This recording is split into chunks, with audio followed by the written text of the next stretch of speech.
It happened when Jack, whose name is spoken in shadow, went to Igles, in the Twilight Lands, to visit the Hell Games. It was there that he was observed while considering the situation of the Hell Flame. The Hell Flame was a slim urn of silvery fires, gracefully wrought and containing a fist-sized ruby at the uppermost tips of its blazing fingers. These held it in an unbreakable grip, and the gemstone glimmered coolly despite them. Now, the Hell Flame was on display for all to regard, but the fact that Jack was seen looking at it was cause for much consternation.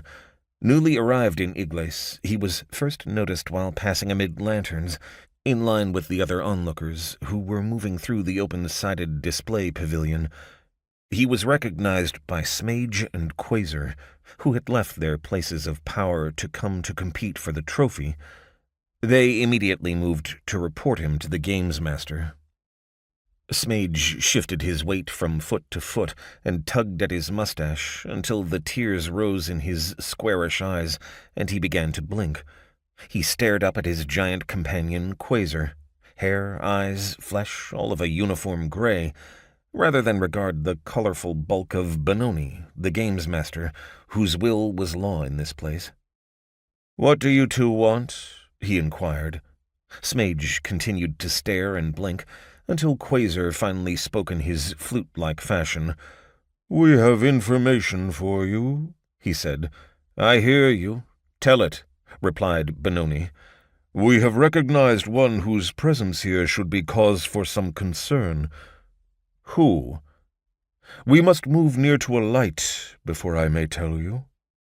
The games master twisted his head on his bulging neck, and his amber eyes flashed as he glared first at the one, then at the other. "If this is some sort of prank," he began. "It is not," said Quasar unflinchingly. "Very well, then. Follow me." He sighed, and with a swirl of his orange and green cloak, he turned and headed toward a brightly illuminated tent. Inside, he faced them once again. "Is this bright enough for you?" Quasar looked about. "Yes," he said. "He will not overhear us." "Who are you talking about?" asked the games master.